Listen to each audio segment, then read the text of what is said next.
Hello and welcome to the Getting Off the Bench podcast, the show for young and aspiring entrepreneurs, where we talk about the mentality and what it takes to get into the game. Today, we have a special guest, Navid Moazzez. He's a lifestyle entrepreneur from Sweden. His blog is super popular in the personal branding and development space. His podcast, The Lifestyle Architects, has had amazing guests like Robert Greene, Jordan Harbinger, and it's just one of the best podcasts that I've ever listened to. He's an expert in personal brand and development, but he's also a really real guy, and he's here to tell his story and also give some tips on personal branding. So, how are you doing today, Navid? Oh, I'm great. Thanks so much for having me on your show. It's a pleasure being here. Wicked, man, wicked. All right, well, to start with, I always like to ask why. So, why is it that you wanted to play this entrepreneurial game? What was it that kind of attracted you to it? Yeah, then I have to take you maybe, a few years back. I started off, coming back from high school. I went to United States. I played soccer there. So then I went into law school right away when I came back. I graduated with a actually American high school diploma from the United States. Then I came back, took the Swedish one, the last year here in Sweden. Then I got into one of the top law schools in Sweden here in Stockholm where I live now. And I thought it was good at the time. I thought it was, yeah, this is the path I'm going to go with. I'm going to get into Mhm. top tier law firm and really have this career. But as time went on, I realized this is not really the path I want to be on. I want to do more things. I want to inspire and educate other people. You know, and Mhm. yeah, I started to read more books. I started to read personal development. One of the first books I ever came across was How to Win Friends and Influence People by Oh, the Dale Carnegie. classics, the classics. Yeah, it's a classic book, and I just love it. It's had a big impact on my journey in the way that I kind of connect with people. That's kind of how I started in the space. I'm like try to really give a lot of value before I ask for anything in return. So that Mm. that was kind of the starting point. And then I traveled quite a bit, so I started to meet more people, and that also had an effect on me. I even before I wanted to become an entrepreneur or maybe start my own business, I already had kind of the foundation and the mindset and all these things that's so important for becoming a successful entrepreneur. I had Mm. that kind of kind of ingrained, and kind of that was part of who I was and who I am today. So, like, between that kind of period where you decided, you know what, this law thing is not really Mhm. for me, to the time that you actually like launched something, like, how long was that? Would you Yeah. say?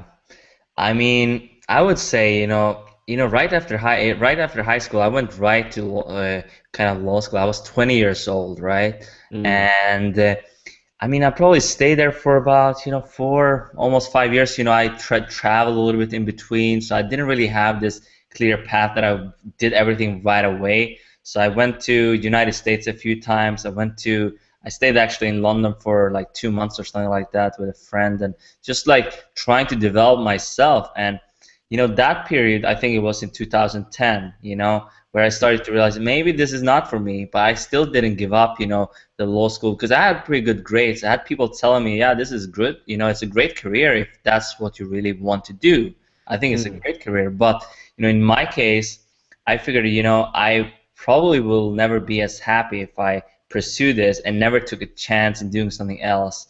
So now it's, if we fast forward a little bit, in 2012, that's when I kind of met a mentor, and in the summer of 2012, and that kind of was a starting point in the entrepreneurial stuff I'm doing, in the sense that I started to try to learn how to start my website and stuff like that.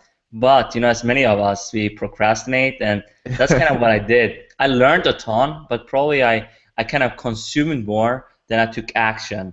And Mm. that's a big problem for especially starting entrepreneurs. We try to learn everything, we try to do all these things, but we are consumers, not producers. Mm. So then in 2013, that's kind of where I had really, I had a really good start of the year. I went to United States, had some fun time with my friends. Went to Florida, had a really good time, and then I come back, and then the horrible thing, the worst thing in my life is when my brother, he passed away. That Wow. was like really, a big moment for me, like realization that wow, life is super precious. You have to take really action towards the things you want in life because they are not coming to you. Really, they are not. You have to do it yourself.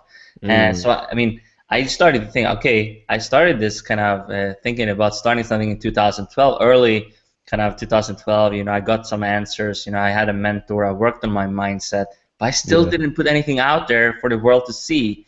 And that kind of bothered me a little bit. My brother passed away, and then kind of I just launched something in June of 2013. I just decided now it's the time to put something out there. It was the right moment when I got an opportunity to interview Pat Flynn. Yeah. So I just took the chance. had never done an interview in my entire life, and yeah, I just took action. I mean, I was super afraid before this first interview. I'm sure you can attest to this. You Yeah. know, I mean, Definitely. for example, setting up this Skype interview, having call recorder, the right settings on it. I was really nervous, but this first blog post I put out there got to date almost 100 comments and like Mm. many shares, and I was really happy because that really gave me kind of some boost in confidence that I can really do this. But obviously that was just the starting point, and we can get into some other stuff as well if you want to. Yeah, no, definitely. We'll definitely get into it. I mean, I'm really interested to kind of talk about that mindset development and your progression to, learning about this stuff and knowing this stuff to actually like doing it, because that's what the kind of whole getting off the bench ethos is about, just getting people from, watching the game and something that they really want to do to actually playing the game, and doing it. Um, so you said like, your brother passing away, like really kind of gave you that trigger to do it. But what kept you like consistently going, you know? Yeah, that's a great question actually. I had, for example, the first year when I kind of launched my site, I had so many like down moments because you think a lot, and sometimes things didn't work out the way I wanted it to work out. But I think what really separates me from a lot of other people, I'm very clear over my why. Why am I getting up in the morning in the first place? It Mm, doesn't mean that I don't have bad days. I sure do, but it still gets me up there, gets me a little bit fired up, so I can get done and do the stuff I have to do in order to move forward. Because I believe that if you become like at least a little bit better every single day, in terms of what you're doing in your business and your life, you will make progress. And mm, that's kind of was my approach in the first place. And also building these like really powerful and genuine relationships in the space. And that's kind of where I started out, like to go out there, connect with influencers, but also connect with like regular people, like we are all like other people starting out as well, like peers of mine. So mm, I built those relationships too. They kind of we are on the same level. So I think that was really powerful because they helped me, also, give me a little boost sometimes. They commented on my blog, they shared my content, they told me, my content was great. They started also, if I had like down moments, they could cheer me up as well. They can tell me we're in this for a long run because it's not a sprint, it's a marathon. And mm. you will probably not if you want to build a personal brand, for example, you know 1 year is not enough. If you say, okay, I've been in this 1 year, and you don't make maybe a full-time living, you can do that. I'm not saying you can't. So you certainly can, but the point is that you should be in this for a long run. You should like take action. So you should have a plan, but that you move forward every day, and then you will get to. I mean, if let's think it like this: if you keep working on this every single day for 5 years, 10 years, you will get really good at this, and then Mm. you are an expert too. But You it's so difficult to have that like long term, me Mhm. mentality. Like when you're Yeah. in the present moment and it's like you post something or you put something out there and it's like, oh, there's no response, and then it's kind of like chucking the towel sort of thing. That's for a lot of people. I'm including myself in this. So how did you kind of you said like about building relationships. Like, how Hmm. did you build those relationships to get those people around you, to keep Okay. you motivated? Hmm. Yeah, there's a few things, you know. For example, if you're in a local area, you can start if you want to build like face-to-face relationship, you can start maybe go to meetup.com, join some groups there, go to communities. You know, that's a great way. You know, we have some in Stockholm. I haven't been to that many here, Mm, but in terms of conferences, if you're in the US or in the UK, I mean, there's so many conferences and stuff going on. So there's really no excuse not to meet people face to face if you can. I think that's the most powerful thing you can do. But mm, if you can't do that, like in my case, I was in Stockholm and I wanted to build a relationship with people abroad in the United States and the UK, for example. Then I went to these groups like masterminds. I had some masterminds I joined. You can join groups on Facebook, LinkedIn, like online courses was a great big thing for me. I met, two of my best friends. I met like an online course like Internet Business Mastery, like mm, by Jeremy Franson and Jason Van Orden. That's a great course. I joined because I wanted to learn a little bit, and stuff like that. Also Fizzle, amazing online business yeah, community. shout out to Fizzle. I'm on Fizzle, man. Oh Yeah, yeah, yeah, that's a great one. But I met so many people in those communities, so there's so much out there. But just pick maybe one or two from start and really engage there. Don't join every course. Because follow like I think I've heard this before, but you should like follow one course until success, kind of. And mm, but I mean, you should always have something in mind. The course is not what's going to get you success. It's you like taking action on what you learn. So I think that's big for me. And how I started to build relationship with influencers. That's just going to their blog. Maybe pick out just a few influencers that you want to target. I would say have maybe 5 influencers that you really build a strong relationship with, and then you have maybe 20 on your list or something like that from start, and mm, and start following them, share their content, comment on their blog, consistently over time. mm, They will notice you and pay attention. I think that was big for me. I started to see this. So when I actually reached out to them for podcast interviews, I was not there was not a cold email because they already knew about me. So I mm. think that's kind of a great tip if you want to build those relationships with those people. I actually wrote like an article about this. It was kind of like, you have to start out as a fan first. Do you know what I mean? Like when you're trying to get into the game, and there's a lot of players, the all-star players you want to connect with. If you're not a fan, like if you don't go on their blog, if you don't comment on their stuff, if you don't tweet them, do you know what I mean? If you don't show your respect, that you respect what they're doing, then why would they like? Hmm. Why should anyone respect what you're doing, first of all? And secondly, why would they want to connect with you? Because you haven't even bothered to, do you know what I mean, take the time Hmm. and make the effort to show respect for what they're doing.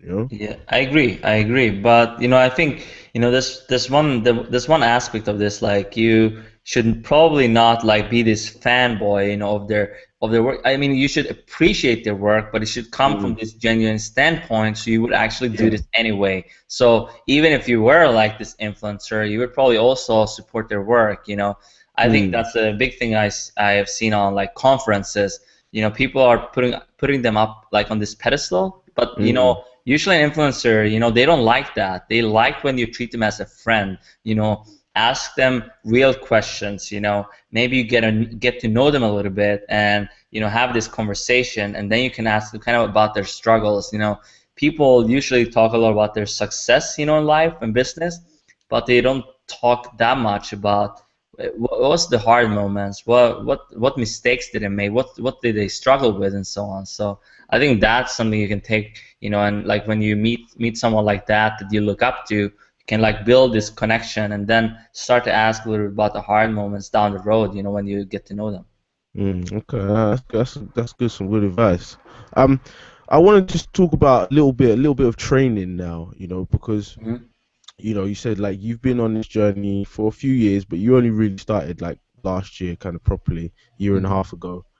What was the thing that kind of really accelerated your progress in the time? Was there a certain thing that you started doing that really just helped you take off to where your lifestyle brand is at the moment? Hmm. Yeah, I mean, as again, we come back kind of to the relationships again. I think that's big, I think, I started doing interviews, like just like for my website at first. So I started doing these interviews, and I saw a lot of people they kind of enjoyed that, and I was like, okay, maybe I should start a podcast. So I kind of had a podcast in mind already, almost from the beginning when I started out, after I did a few interviews. But I did a kind of a 30-day blog challenge to also get better at writing in October of last year, and that kind of propelled things a little bit. I got more traffic, I got more people to pay attention as I like kind of wrote 45,000 words in just 20 days or something like that. I just cranked out so much stuff in a short amount of time because I wanted to see how I could stretch myself kind of, and also not just interviewing people but also producing the content myself. So I wanted to see if I could do that because always had this kind of limiting belief with writing, and kind of write good stuff for the web and stuff like that because I'm not a native English speaker, but I never wrote for the web before I started my blog. It was kind of the first time I ever put something out there for the world to see. So that was a big thing, like starting writing a little bit every day. I think that's great. If you want to improve your writing skills,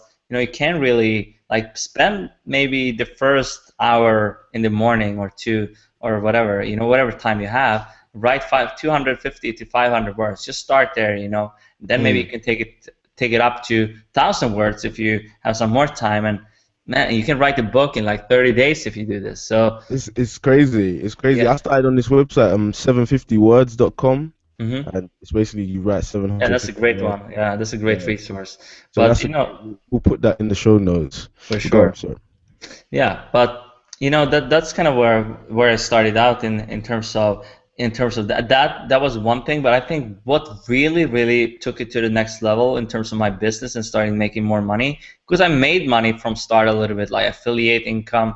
I started to help some friends, first for free, then I got some clients, but that was just because I was helpful, I wanted to see what I could do for them basically, because I believe that when you're starting out, you have this limiting belief that you don't feel you are an expert. I have this imposter syndrome. We hear a lot of people Mm. talk about, but you always think about that. Everyone starts from scratch. Kind of they're winging it their first time. Even the experts you see, they started out from zero basically. So you just have to be a little bit better than someone else. That's it. You can help someone. If you're a few steps ahead of the person you're trying to help, you're an expert in their eyes. Mm. So that was big for me when I realized, okay, I can really help this person. I can really provide a lot of value. And what took it to the next level, back to your question, was when I started to get more questions about branding, personal branding specifically. And then I realized, okay, maybe I can position myself in the marketplace kind of for online entrepreneurs, more creative people, and help them to kind of build their authority and really powerful personal brands online. But for that, I needed to kind of revamp, my website a little bit. So I went out there. I found a really great designer, from doing a lot of research, looking at different websites and contacting people. So Yeah. I reached out to him, and we talked, and he did a really great website for me. And then in January of 2014, I started to get more clients just like that, and Yeah. yeah, they just came and they wanted to have a similar site. They asked for who did it and so on. And yeah, that month was kind of the biggest for me, like right off the bat, when I from basically not like trying to sell myself or trying to sell anything really to starting making pretty good, decent money, just like that. And I also had a webinar. I had kind of an online course I launched, like soft launched. And yeah, I did my first webinar. I did a lot of things, the first months of 2014 this year. So yeah, So that was like, kind of the turning moment in oh, the business. that's pretty. I mean, I'm slightly kind of deviating for the question I wanted to ask, but you said in terms of like clients and building a coaching base in your kind of speciality skill, like Hmm. what is the first step? What's the first step someone will take to do something like that? You mean like getting more clients or? Yeah, like getting clients to in like a coaching business or Mhm. something like that, you know? Yeah, but it starts with the audience, I think, because Yeah. if you don't have any people listening to what you have to say, it's hard to get them to pay attention. So, for example, a mistake, probably I made from the beginning as well. I talked a little about my kind of journey, the entrepreneurial journey I was on. I talked about that, but I needed to niche down a little bit. I needed to narrow down my focus, and if you Mm. can do that and talk to one specific person, instead, like kind of defining your avatar and really get clear over that, really, really clear, For example, you should talk to one specific person, and then it gets easier to understand their needs. But if you don't have an audience, what can you do? That's kind of a valid question, right? So Mm. you should just maybe talk to a few friends or people that you would think they would be part of your audience and ask them what they struggle with, stuff like that. I would start get on the phone, get on Skype with them, and just start to ask them questions, and they can tell. I mean, these people can really tell you about what they struggle with, what they need, and then you have a pretty good sense of what you should create, kind of your giveaway, the kind of your opt-in bribe about, all this kind of stuff that goes into building a successful online business. That's some really very good advice. Like everything you're saying is very good, but just that, we think about, oh, we want to do this, and it's all in our head, but we never actually speak to people, get on the phone, and just build them up, and just ask them questions like, what is it you want? What are you struggling with? And just Hmm. going down, and you can see it's all there for you. So I'm Yeah. gonna take that advice on myself, and hopefully Yeah, other people man. do that Honestly, too. that's what I did. That's what I should do it more. Now I still do, now I'm building an audience. So every once in a while, as you go on and build your kind of asset, which I call like the email list, it's super important. And that's the thing I would focus on, is trying to build that email list from day one. Because if you have an email list of people, like building a relationship with them, you can get them on the phone. You can say, okay, what are you struggling with? You can ask them in the first kind of intro email you send out to your list when they sign up. You can have like a line in there, what are you struggling with? You can see, if you sign up to my list, you can see how I did it. I mean, you're sure. Yeah, Yeah, I have this kind of yeah, I've line in seen it. there, and I get a lot of responses. As you become bigger, it can be a little bit overwhelming since you get a lot of responses. But for the time being, it's okay. I get quite a lot of responses, but I put them in kind of a folder where I can see, okay, here's what they struggle with. So I have this file, where I always can go back to, and when I create products and come up with questions maybe to ask guests, even if I don't know the answer, I Mm. can just ask them this and really pay attention to what my audience wants. That's good as well for you, for your podcast and the guest. Probably why your podcast is super like how to, do you know what I mean? How to do this, how to do, because it's questions that people have asked you, like some of them. Yeah, and that's kind of what I'm going right now. Sometimes it's great also to hear a inspiring story, for example. I mean, I, Yeah. I like these interviews too, more like biography. We have kind of the how-to, then we have the behind the scenes. So there's like Mm. different ways you can do an interview. But I think, any like biography is really interesting. It was like they have this story, maybe how they made no money to like making millions of dollars. It can be really inspiring and to see the journey too. I've done Mm. a few of those interviews, and especially with like some case study interviews, that's kind of what I really enjoyed those as well. Yeah, no, it's all different types of, interview. I think I call it training, it's all passive training, even if it's the journey or the how to. Like you kind of need to be constantly listening to both and reading both of them as it shapes and develops your mindset. Hmm.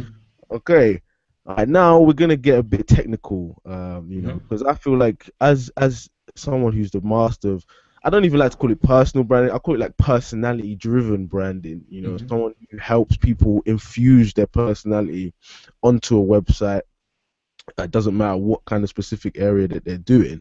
Hmm. I want to take it to like someone who's really just starting at the beginning. Really right at the start. Like, what is the kind of first thing that you would do as a beginner, someone who wanted to build like a personal brand like that online? Yeah, the first thing you have to do is to get really, really clear over your why. I mentioned it before, because the reason I say this is like people don't buy what you do, they buy why you do it. It's from this famous book, Simon Sinek, Start with Why. But Yeah. I mean, it's very true that, you have to figure this out, because if you don't know why you are getting up in the morning, how are your audience going to know like your why and why you are doing all these things on your site? So I think it starts with your why and being really clear over that. You know, you can ask yourself like questions about it. Like you can really try to hone in on this. For example, my mission is to inspire and help other people live life on their own terms so they can achieve their ideal lifestyle. You know, everything I do, from my blog, my podcast, to like helping clients, to my courses, my online event now, that come down to the same message, you know, the same mission, the same why. It all comes down to the same thing. You know, that's what I'm trying to do. So I think it's important to get clear over that. And when you have this, you know, in place, you should figure out in what space you're going into, obviously. So I like to talk about this in terms of, you know, what are you really good at? You know, that's a question is a valid question to ask yourself. Then kind of what are you interested in, or what are you passionate about? You know, that's the second one. And then how can you make money? So it's kind of this circle, and how there's three circles, and where they intersect, that's kind of the point where you find this kind of, you know, I think Jim Collins of Good to Great, they call it the hedgehog, you know, the personal hedgehog. That's the middle section. And that's where you should build your personal brand in. So in terms of what you're good at, okay, you have some skills already. If you don't have skills, I would go out there and learn more. You know, I would read books, I would join courses, I would like do everything it takes to learn something, or, you know, can interview people. You know, that's kind of borrow their expertise and build your audience. Like, for example, John Lee Dumas, he did this. He didn't have any expertise from the beginning, but he found his niche. You know, I think that's key, because if you kind of narrow down your focus, I think that, you know, you will be able to achieve results much faster, you know, than if you target everyone. Essentially, you're targeting no one. You know, no one will listen to you if you do that. So let's say you're a fitness trainer. You know, instead of being just a fitness trainer, you can be like a trainer for busy moms, you know, in like in Columbus, Ohio, whatever. You know, you can be like really specific and like own this space, and then you can expand. Or I mean, sorry, I just want to interrupt there, because, you know, someone gone through myself, and I know other people struggle with. How do you like make that decision? Because all human beings, we all have different interests. We're super like eclectic, you know. We want to do this and we want to do that. So like, when is it like, oh, I have to decide to just serve these people, you know? That's hard. That's tough, man. And I struggle with this myself to this day, because I have so many interests. But I believe that you have to make the sacrifice in the beginning. You know, you can't talk about everything on your site. It's going to be very hard to resonate with an audience. So I would say, okay, let's say you're trying to get into fitness and building a fitness business. Then maybe just talk about doing bicep curls or whatever. It's like different bicep exercises for 6 months, and just talk about this. Become the expert in this topic. And I'm not kidding here. You know, that's powerful. You know, because then you only target the people, you know, who want like information on this. For example, you make a YouTube video. You only make YouTube videos about different exercises to like get better, like get a better bicep or whatever. You know, I think that's powerful. And I've heard many of my guests on my podcast say the same thing multiple times. And it sounds a little bit strange. You know, okay, so I only talk about this thing. You know, it may sound like boring. Yeah, it might be after a while. But let's say you build the audience up, and then you can start to talk about other things. Like, for example, look at even Apple. You know, they didn't start with everything they have now. They started with just, you know, simple things, and then they expand to different segments of the market. Why? Because they have a strong why. They can do this. They're a lifestyle brand. You know, that's why so many other people fail in this business. They're trying to kind of do what Apple does, because it's not within their why. You know, that's why they fail. So I think be really clear over your why, and then just kind of go really specific. And obviously, it's important that you can make money off something you're going into. Let's say you're passionate about eating pizza. It's not really going to help you out that much. So really be specific of what niche are you going into. For example, health and fitness is a good one. Relationships, kind of online marketing, you know, business, finance, you know, all these kind of areas are great. You know, I've seen people doing amazing cooking show. They can, I mean, obviously you can make money there as well, but it's always about helping other people. Usually those tend to do really well when you can get people more, healthy, fit, and make more money, stuff like that. All right, that's good. That's good. I mean, in terms of like building out a website now, just to get a bit more technical. Yeah. Because a lot of there is a technical barrier where someone's like, I don't know how to use WordPress, I don't know how to do this, I don't know how to do that. Like, what are the steps that people can take to overcome some of those things? Yeah, I struggled with this in the beginning, so that's a great point to make. And I think you shouldn't be overwhelmed. I agree that you should use a WordPress self-hosted WordPress site. So let's say from the beginning you can use something like Bluehost or whatever, set it up. That's very simple to actually go in there, and then buy your domain name. Let's say you want to build a personal brand. I still, to this day, even though you're doing like a podcast with a different name, I think owning your own name, like in my case, navidmoazzez.com, or like just yourname.com, or a variation if you can't get it. My name is not very common, so I was lucky I could get like many variations of my name, like navid.me, navidmoazzez.com. So I kind of bought all of them because I wanted to protect my brand. Yeah. But whatever you get your own name, and then you can decide, okay, do I want to use it more as a portfolio, or if I want to do maybe something different like you have, like gettingoffthebench.com, that's also a possibility to build like a brand around like podcast or your business. But I think, in terms of the technical side of things, don't get overwhelmed. If you don't know how to do something, there's YouTube. I learned from some videos how to set up WordPress.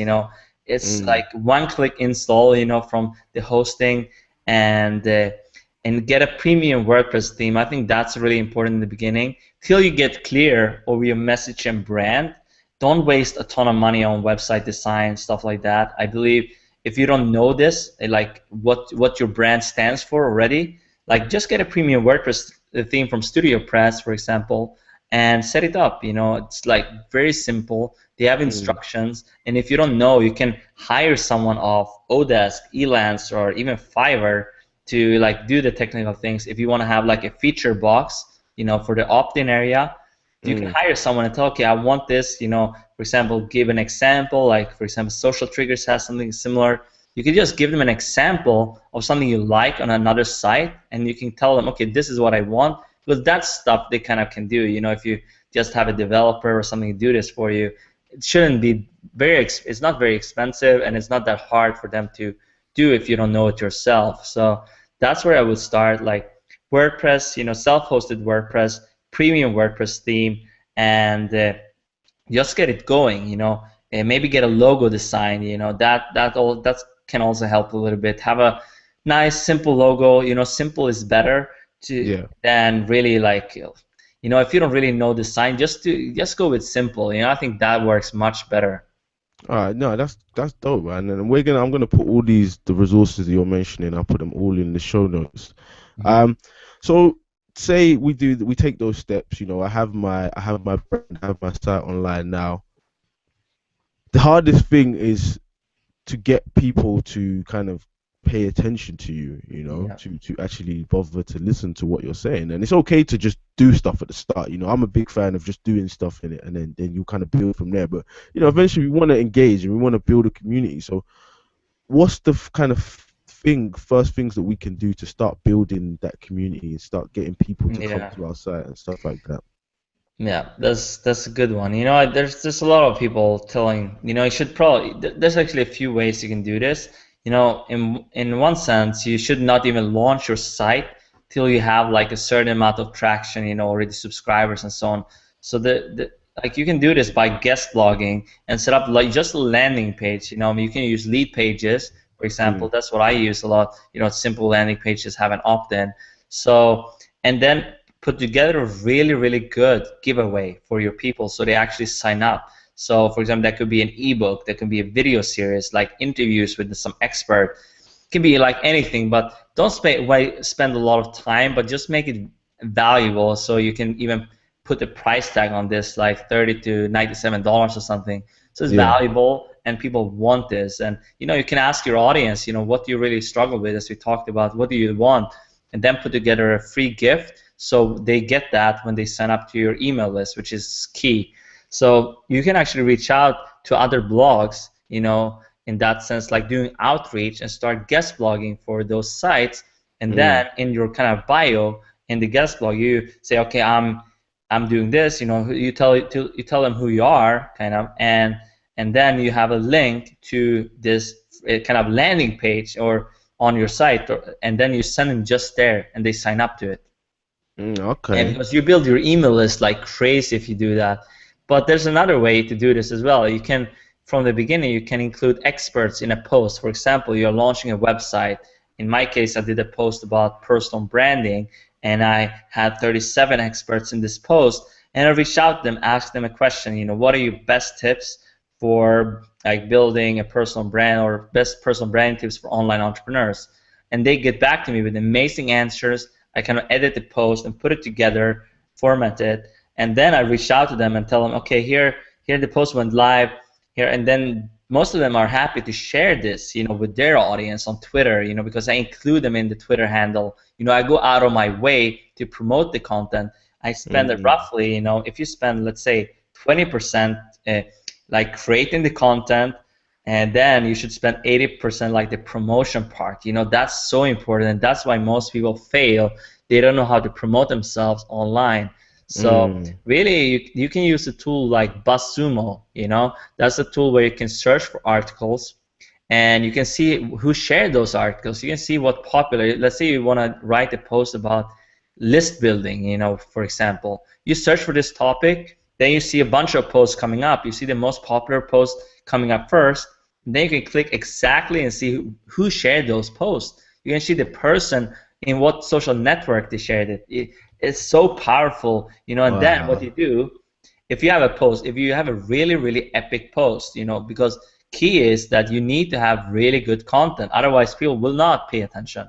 So that is key. So go out there, share the post, and you reach out to those people, and then you email them and say, hey, I saw that you link to this post, or share this post on social media. Would you like to see a similar post I wrote? You reach out to them via email, and you write this. It's simple. You don't put any pressure on them, and if they email back and say yes, you send them the link. That's a great way to kind of reach out to people. This takes a lot of time. Don't get me wrong, it does, but you will see amazing results. And Brian Dean of backlinko.com is an amazing example. He writes roughly one post every month, or even less sometimes, and he gets hundreds of comments, thousands of shares usually on his post, and he does the exact same thing. He goes out and find the people who want to kind of listen to what he has to say. So that's kind of, if you write blog posts, I guess. You can do the same with podcasting, but in your case, let's say you're launching a podcast, just to give some practical advice for this. I would go out and collaborate with people, for example, okay, if you interview me, obviously you're going to reach out to me when it goes live. That's kind of standard practice, that you tell the person you interview about when it goes live. I think that's great. But, you can do different things, like I mentioned, roundup posts or expert roundups. You can do the same thing in podcasting. You can go out there and maybe have a short interview, or short 5 to 10 minute interview about a specific topic. You may ask them just one question over Skype, or you send them a speak pipe so they can just talk themselves, and then you kind of put this together. Maybe you have 20 experts sharing something about a topic, maybe their mindset, or how they got started, or their biggest struggle, or something like that. And you include that in kind of this roundup podcast, but then you also have audio. You can put it on YouTube. You can put it on as a text. You can transcribe this and like put it nicely with their picture, because I still believe like the visual elements are important. Like have a really nice picture of them, have like a featured image and all this. So I think that's key. You can really get your podcast to stand out if you do this, and not enough people do this. So I think that's powerful. Well, that is, wow. I'm taking it back. The advice, you just dropping gems right now. You just drop gems right now, and I think this has been a really good, if anyone was kind of struggling with that initial period, I think just that literally 5-10 minutes of advice you know what I mean, go back and replay it. I'm gonna edit it literally. I'm gonna edit this piece, just that bit, and share it with everyone. Yeah. Okay, we're moving, we're moving towards the end now. So I just want to get into some resources, Mhm. really. I call this the rapid resource round. And, Sure. I just ask you your favorite X, and then you just say whatever the first one comes to your mind, okay? I know it's difficult to choose one, but just for the purposes of this. Sure, sure, sure. Favorite book? That's a tough one since I read roughly 2 to 3 books a week, listen to them Audible. So, you know, a book that had a big impact on kind of, in terms of personal branding, I would say, Crush It. I love Crush It. It's not really tactical. It's more like the mindset. He's like, especially if you listen to the audiobook, Gary Vaynerchuk like The talks to you. Legend. Sorry, Yeah, he's a that's legend, but he speaks to you. You can really feel he's going off the script. I love that book. So that's a really powerful book. Obviously there's so many more, but that's one really good one I recommend. all right, dope. Favorite movie? That's also a tough one. I haven't watched a good movie in a while. Yeah, I like Blood Diamond. That's a great one, I think. It's a classic. Yeah. Blood Diamond. Jeez. Yeah, I Yeah. like that movie. I like many movies, but that's one. Obviously it's hard to pick one. Favorite app? Favorite app? Let me see. Let me see. I think the app I'm on. Actually, I like there's so many apps honestly. Which one do I use the most? Let me see. Actually, I like the iPhone app. Actually, Audible is my favorite one. Audible is my Okay. favorite one. But I listen to so many audiobooks these days, and it's really, really amazing. All right. Oh, that's wicked. I actually don't listen to that many audiobooks. I don't know. I'm just old school. Like I just like reading, but it's something that I'll probably have to start getting into. Yeah, it's powerful. It completely transformed my business and life when I started reading more books. And like I started kind of late with getting into the nonfiction and like really, but that has transformed things for me. So I recommend it. Yeah, definitely, definitely. Favorite quote? Yeah, it's this one by, let me see, it's this one by Zig Ziglar actually. If you can just help enough other people get what they want, you will also get anything you want in your life, something like that, I think it goes. And also, Mm, there's another one I like actually. You are the average of the 5 people you spend the most time with by Jim Rohn. the Yeah, classic Jim Rohn. you can link up you can write up both those quotes actually. I like them. Ah, yeah, cool. I like that. And this is a difficult one, but I was gonna say favorite podcast. You can say your own if you want. Yeah, obviously, besides my own, I still recommend that you tune into the Lifestyle Architects. I have some great guests. I go really in depth in my interviews. But in terms of other podcasts, I would say, before, I really liked the Rise to the Top. It doesn't do them anymore. I like that because Oh, I I love could that. I could resonate and was really actionable. But I would say in terms of someone I really look up to is Andrew Warner from Mixergy because he creates such good interviews, so people are willing to pay for them, and that's the same mindset I go with my podcast. I want people when they tune into an interview by me, like Navid Moazzez, I want them to feel that they actually get something really actionable. Some people have said that we even pay for the content since it's so good and they're more valuable than some online courses they paid hundreds, if not thousands of dollars for. And that means a lot to me. And that's always the mindset I'm going for in my interviews and why I'm doing what I'm doing. Yeah, no, that's wicked. And Andrew Warner, like Mixer G, those are the classics. If you're trying to do anything entrepreneurial, you need to go listen to those Mixer G interviews, at least some Yeah, of them. And there's so many up there.